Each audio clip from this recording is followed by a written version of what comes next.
ഇന്ന് തന്നെ ഡൗൺലോഡ് ചെയ്യൂ. കാണൂ നിങ്ങളുടെ ഫേവറേറ്റ് ഷോസ്.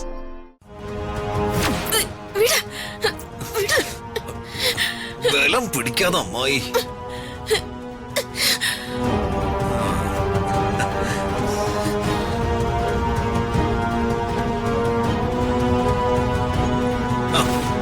കഴിഞ്ഞമ്മേ.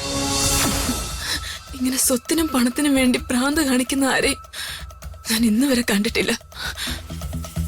സ്വത്തും പണമാണ് ഈ ലോകത്ത് വലുത്. എന്തൊക്കെ കെട്ടി പടുത്തുയർത്തിയാലും നിങ്ങൾ ചെയ്തതിനൊക്കെ അവസാന കാലത്ത് നിങ്ങൾക്ക് ഗതി ഉണ്ടാകുന്നു നിങ്ങൾക്ക് തോന്നുന്നുണ്ടോ? നീ അങ്ങനെ അംബികയുടെ അവസാന കാലം ഓർമ്മിപ്പിച്ച് അംബികയുടെ മനസ്സ് തളർത്താന്ന് കരുതണ്ട. അങ്ങനെയൊന്നും ഒന്നിനെയും ഭയക്കുന്നവളല്ല ഞാൻ. എനിക്ക് വലുതേ സ്വത്ത് തന്നെയാടി. അത് നിന്റെ മകളിലൂടെ ഞാനതെല്ലാം എന്റെ മകനിലെത്തിക്കും. ഈ വിവാഹം നടന്നാലല്ലേ നിങ്ങൾക്ക് എന്റെ മകളുടെ പേരിലുള്ള സ്വത്ത് കിട്ടൂ. അതൊരിക്കലും നടക്കാൻ പോകുന്നില്ല. ഞാൻ ജീവനോടെ ഉണ്ടെങ്കിൽ ഞാൻ അതിന് സമ്മതിക്കില്ല. പത്മാവതി, അതെ, എനിക്കിപ്പോ ഒരാളെ കൊല്ലാനുള്ള മാനസികാവസ്ഥയൊന്നുമില്ല. നീ വെറുതെ എന്നെ കൊണ്ടത് ചെയ്യാൻ നിർബന്ധിക്കരുത്. നിങ്ങൾ വേണമെങ്കിൽ എന്നെ കൊന്നോ. നിങ്ങൾക്ക് വേണ്ടത് സ്വത്തുക്കളല്ലേ? ഞാനത് നിങ്ങൾക്ക് എഴുതി തരാം. നിങ്ങൾ എന്റെ മകളെ ഒന്ന് വെറുതെ വിട്. അവളെ വെറുതെ വിട്ട നിങ്ങൾ പറയുന്ന എന്തും ഞാൻ അനുസരിക്കാം. എന്തോ പത്മാവതി, നീ നിന്റെ പുതിയ അടവൊന്നും എന്റെ അടുത്ത് എടുക്കരുതേ. അതൊന്നും ഇവിടെ ഏക്കില്ല. ഞാനേ റിസ്ക് ഒന്നും എടുക്കാൻ ആഗ്രഹിക്കുന്നില്ല. സ്ട്രെയിറ്റ് ആയിട്ട് വിവാഹം, അതുവഴി സ്വത്തുക്കളും. എന്റെ പ്ലാനിങ്ങിലെ ആർക്ക് വേണ്ടിയും ഒരു മാറ്റവും ഉണ്ടാവില്ല. അമ്മേ, അമ്മേ. വാമോനെ. എടാ, ദിവ്യയും കുഞ്ഞും അവര് സേഫ് ആയിട്ട് അടുത്ത റൂമിൽ തന്നെ ഉണ്ടമ്മേ. ആ, ദേ നിന്റെ അമ്മായി. ഹായ് അമ്മായി. ഹായ് പറയാതെ വിവാഹത്തിന് അനുഗ്രഹം മേടിക്കടാ. ഓ സോറി അമ്മായി. അതെ, അമ്മായിയുടെ അനുഗ്രഹം എപ്പോഴും എന്റെ കൂടെ ഉണ്ടാവണം. അമ്മായി എന്നെ അനുഗ്രഹിക്കണം. ഋതിക ഞാൻ പൊന്നു പോലെ നോക്കിക്കോളാം. നീ നിന്റെ അമ്മയും ഒരു കാലത്തും ഗുണം പിടിക്കില്ലടാ. എന്നെ പറഞ്ഞാ ഞാൻ പോട്ടേന്ന് വെക്കും. എന്റെ മുന്നിൽ വെച്ച് എന്റെ മകനെ നീ ശപിച്ച നിന്റെ നാവ് ഞാൻ പിഴുതെടുക്കും. ദീപക്കേ, ഇവളുടെ ഫോൺ എടുത്ത് നിന്റെ എന്തോ വീഡിയോ ഉണ്ടെന്ന് പറഞ്ഞില്ലേ, അത് ഡിലീറ്റ് ചെയ്യടാ. ഇവന്റെ ഫോൺ അവിടെ. അയ്യോ, ഇത് ലോക്കാണല്ലോ അമ്മേ. ഇനി അത് എങ്ങനെ തുറക്കണമെന്ന് ഞാൻ പറഞ്ഞു തരണോ?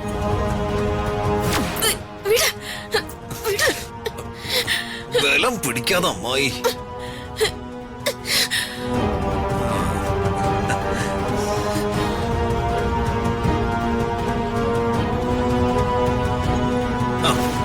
കഴിഞ്ഞമ്മേ. അമ്മേ, ലേറ്റ് ആവുന്നു. ഈ ചെക്കൻ്റെ ഒരു ധൃതി. ഒന്ന് പോവാമ്മേ. പത്മാവതി, പത്മാവതി, ഞങ്ങൾ ഇറങ്ങുവാ. ദേ, ബലം പിടിച്ച് കയറ് പൊട്ടിക്കാനൊന്നും ശ്രമിക്കണ്ട. നടക്കില്ല കേട്ടോ. ഡോ, താനിവിടെ ഉണ്ടാവണം. ശരി മാഡം. തൽക്കാലം ഇവളെ ഒന്നും ചെയ്യണ്ട. വിവാഹം കഴിഞ്ഞ് ഇവളെ എന്താ ചെയ്യേണ്ടതെന്ന് ഞാൻ പറയാം. എങ്കി ഞങ്ങൾ ഇറങ്ങട്ടെ പത്മാവതി. നല്ല കുട്ടിയായിട്ട് ഇവിടെ അടങ്ങിയിരിക്കണം, മനസ്സിലായല്ലോ?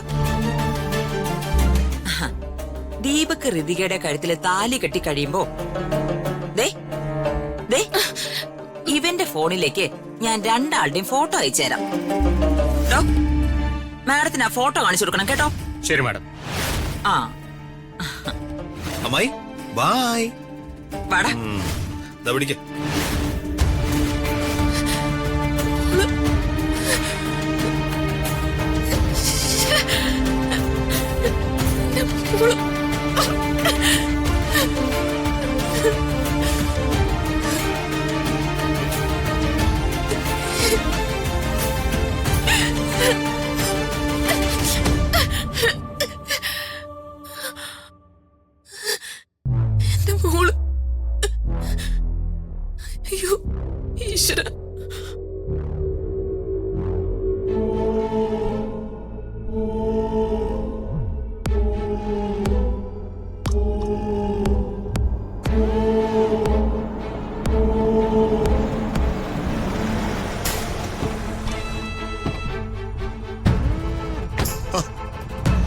ചേച്ചി ഇത് രാവിലെ തന്നെ എവിടെ പോയതാ? ക്ഷേത്രത്തിലേക്ക് വിളിച്ചിട്ട് വരാതെ വേറെ എന്താവശ്യമായിരുന്നു? അത് പ്രതാപ, ഞാൻ ഇവനെയും കൊണ്ട് നമ്മുടെ പഴയ തറവാട് വീട് വരെ ഒന്ന് പോയതാ. അവിടെയാണല്ലോ കാർന്നോമാരുടെ അസ്ഥിത്തറയൊക്കെ ഉള്ളത്. അവിടെ വിളക്ക് കൊളുത്തി ദീപകനെ കൊണ്ട് എല്ലാവരുടെ അനുഗ്രഹവും വാങ്ങിച്ചു. അതെന്തായാലും നന്നായി ചേച്ചി. എന്താ ചേച്ചി? മൺമറഞ്ഞു പോയ നമ്മുടെ അപ്പനപ്പന്മാർക്ക് ഇപ്പോഴാ സന്തോഷമായെന്ന് തോന്നുന്നു. നമ്മുടെ കുടുംബത്തിലെ കുട്ടിയെ പുറത്തല്ല വിവാഹം ചെയ്ത് കൊടുക്കുന്നേന്ന് അറിഞ്ഞപ്പോ അവർക്ക് തൃപ്തിയായിട്ടുണ്ടാവും. ചേച്ചി എന്തിനാ വിഷമിക്കുന്നേ? ഋതുമോളെ, മോളുടെ കയ്യിൽ പ്രസാദമായിരിക്കും അല്ലേ?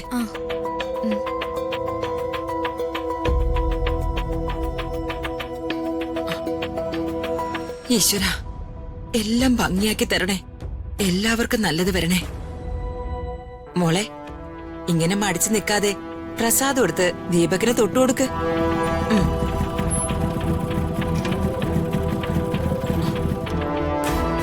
നീ എന്താ ലേറ്റ് ആയത്?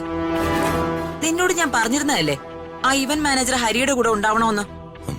അതെ മേഡം. എന്നാ നീ അങ്ങോട്ട് പോ.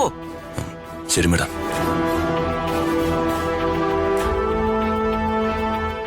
അല്ല, മോളെന്താ മടിച്ചു നിൽക്കുന്നേ? ഈ പ്രസാദ് അവനെ തൊടിക്ക്.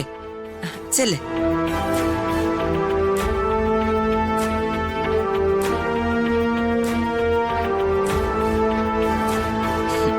വാ പ്രതാപ. അല്ല, ഇതെന്താ ചേച്ചി? എന്തിനാ ഈ ബൗൺസേഴ്സ് ഒക്കെ?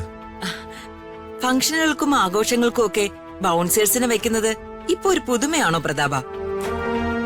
നമ്മുടെ വീട്ടിൽ ഇത് ആദ്യമായിട്ടല്ലേ?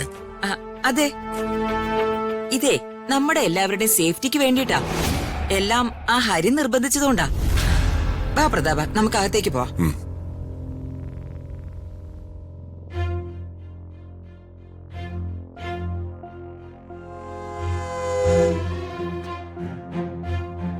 ആഹാ, രണ്ടാളും ഒരുങ്ങി നിക്കുവാണോ? പ്രതാപേട്ട, നീ ചായ എടുക്കാം. വാ.